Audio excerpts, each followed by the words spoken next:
All right, so we're sitting down with Eric Smith from Medicare Advisors of Alabama. Eric's entire organization is devoted to helping people understand Medicare and get what they need when that time comes for them, whether it's when they're turning 65 or before that if they are experiencing a disability. So right now we're going to be talking about, does Medicare Advisors of Alabama only work with individuals? So we've been kind of approaching all of this from the angle of the individual who needs Medicare. But tell me, I know that you work with lots of different kinds of people and groups, and it's not just the individual. So if we're starting with, for example, a physician's office, can you kind of talk about how you work with that kind of organization? Yeah, absolutely. So obviously Medicare is about an individual, Yeah. right? However, there are a lot of individuals who need help. Those individuals visit physicians' offices. Those individuals have jobs. Right. Well, what if I work at a physician's office, or what if I'm a physician or an office manager at a physician's practice, and my patient comes in and says, hey, I'm going to be 65 soon. What do I do? Yeah. What do you suggest? Yeah. Well, most of the time, the office can't suggest a particular insurance company. Right. Okay. Because then they're sort of like, hey, steering somebody to an insurance company. Yeah. That's kind of weird, right? Right. But also, is it where the person at the office would just say, I don't know, call Medicare, or I don't know, do whatever, or call this 1-800 number. Yeah. Then that creates some anxiety because this person's coming to you who they trust. Yeah. And then basically asking, hey, what do you think I should do? And they're told, I'm not really sure. Yeah. Go into this black hole and do something, Right. right? What if on the opposite of that, you said, well, we know a company that you can call. Yeah. A lot of our patients have used these folks.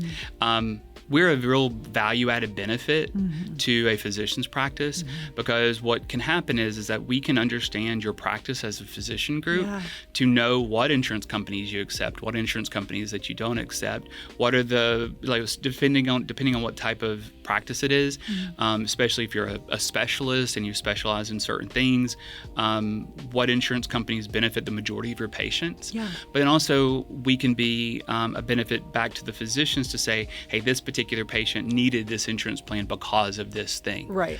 Often, if I'm a physician, my goal is to provide healthcare, right? I'm trying to help them be healthier. Well, you're not getting into their finances. Right. You don't know what their situation is. Right. You don't know much really about their personal life. Yeah. And we get into that, right? So somebody comes to us and says, well, I take this medicine, or my doctor prescribed this medicine. Well, sometimes the doctor doesn't know how much that costs or how their insurance impacts it. Yeah. And we try to be really creative to basically say, hey, look, this is what it will cost on this insurance.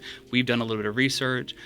Could the physician do this? Yeah. Or maybe instead of getting this, shot at home that you're giving yourself, what if we did it in the office, or vice versa? Yeah. Like, what can we do that's a little bit different to kind of work together to help the patient have the best outcome? Right. So it almost becomes more than just insurance. Oh, yeah. Right? Yeah. It's really about patient outcome. And those are the kind of things and the relationships that you build with a physician's office over time. Okay. And again, there's no fee to that. It's really just a value-added benefit. And I think a lot of physicians over the years have found that we're very helpful. And sometimes, not necessarily about an enrollment. I got a call this week from a physician's office who one of their patients' moms has moved to the U.S. She's a green card holder, but not quite eligible for Medicare yet, but she's 70. So you think on the front end, this person should be on Medicare, right, but she's only been a green card holder for a year. And these are some really interesting nuances that most people don't run across. Well, we're helping that physician's office understand when she's going to be eligible and how to do that. So just, being a resource, helping your patients, not just kind of sending them off into the ethos, not knowing what to do. But at the end of the day, that physician's like, oh, well, if it wasn't for Dr. Such and Such, I would never have found you. Yeah. And so you sort of, as the physicians group, become the hero. Yeah. And that's our goal. That's great. How can we make your job as the practice better and easier? Yeah. I think that's really great. Just kind of setting them up to be more effective with their patients. Absolutely. That's really great. So then, even outside of a physician's office, just looking at regular businesses, do you also work with just regular businesses? Absolutely. Same concept, but imagine it from an HR perspective, right? So I'm an employee. I go to my HR manager. I'm like, hey, I'll be 65. I'm getting a lot of letters. What should I do? Yeah. Well, how does the HR manager know? Right. Right. Well, I don't know. Like, I know you've got to do something related to Yeah. Medicare. I know how Medicare works with our business. I know how, it affects us from a tax perspective. Right. But it's really hard for an HR manager to understand your physicians. Yeah. The cost comparison. Right. What should you enroll? How to avoid penalties. That's what we do. Okay. And so the same sort of value-added benefit that you get from, a physician can obtain, a business can have the same kind of impact. We teach a lot of Prepare for Medicare classes at our office, but we also take those classes on the road. Oh. Many companies that we have worked with over the years really enjoy annual Zoom meetings that we do because they may have employees kind of stretched all over the place, not necessarily just in Alabama. And I will teach a Zoom class to anybody, anywhere. Yeah. So I'm a company, I have X number of employees in Alabama, but we have employees all over the country. Right. And it's easy for me to teach a Zoom class to them. Right. Okay. We don't represent all 50 states, but Medicare is the same in all 50 states. Where you live is some nuance to what you should do. And it's okay for me to have a conversation with somebody in Utah, even though we don't work in Utah. I'm not going to enroll them or tell them what insurance plan to do, but I will be more than happy to kind of guide them through, to give them some advice, and then to help find somebody local who knows that market much better than me.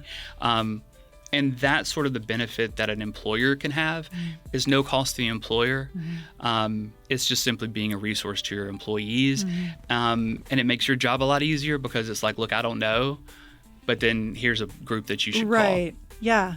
And then what we do on the flip side is when that person does get ready to retire, here are the forms that they need to complete. Then the person who completes those forms already know what those forms look like. Yes. They're very familiar. Yes. And they're like, okay, I got it now. Yeah. Like you're turning 65. You're going to speak to Medicare Advisors of Alabama. When you do get ready to retire, we're going to help you. Okay. The other thing that can happen, and this is where things can get a little bit more complicated, but let's just say from a business perspective, I'm a small business and I've got 30 employees. Yeah. And the CEO is 75, 80 years old. Okay. That CEO is the only person that's on Medicare. Yep. And all of my employees are young. Yep.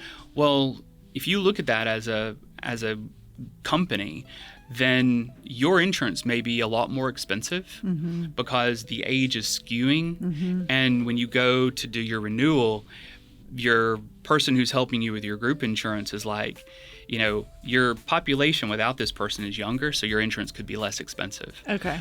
That person may or may not need to be on Medicare, but a lot of times they're on their group insurance just because they don't know. Yeah. They don't know what else is available. Right. And what we can do is not necessarily encourage them to come off their group insurance by any stretch, but let me just help you understand what your options are. Yes. Because at the end of the day, if you're the CEO and you own the company, then you could end up helping your employees and your company by coming off the group insurance, just as a conversation. Right. And these kinds of nuances are real tricky because a company cannot take somebody off their group insurance and put them on Medicare. You just can't do that. Yeah. But most employees just don't know what's available. Yeah. A lot of employees will stay on their group insurance only because it's a habit. Yeah. I don't know enough about what else is out there. And they don't even know to ask the question. Absolutely. I would guess. Yeah. That's why these Prepare for Medicare classes are really important. Yeah. Because it's nice to kind of learn about Medicare. Because at the end of the day, when you realize how much it costs, it may be better to be on Medicare than it be on your group, or vice versa. Right. Because one of the things that I can help employers understand is why this employer is on my group insurance. Right. Because it's better for them, or the spouse needs to be on it for a particular reason, or they have a dependent that's much younger, maybe a grandchild that's on their group insurance. These sort of nuances, HR, business owners, they don't understand, everybody's different scenarios. That's why, from a group perspective, it's really important to offer classes like this. But then once we have done a class, individuals can sign up for a one-on-one session if they want. Okay. All right. So this is sort of like a generalized, here's Medicare. Introduction to Medicare. Yeah. And then if you want to get more specialized into here's my specific scenario, what should I do, then that is a one-on-one That's always. Great. Yeah, I think that's so helpful. And then also kind of continuing down this same line of questioning. So with financial planners, like I imagine these people probably, anyone in that line of work probably is also getting these kind of questions. Oh, yeah.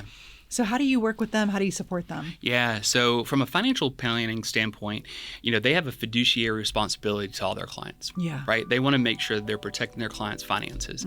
Well, one of those ways that you can protect their finances is you're trying to project what their future cost is going to be in healthcare. Yeah. So the best way, if you don't understand the industry, is to project the highest cost. Okay. Right? That's just natural. Yep. Well, we're going to project this amount of dollars. We're going to put this in your budget, blah, blah, blah.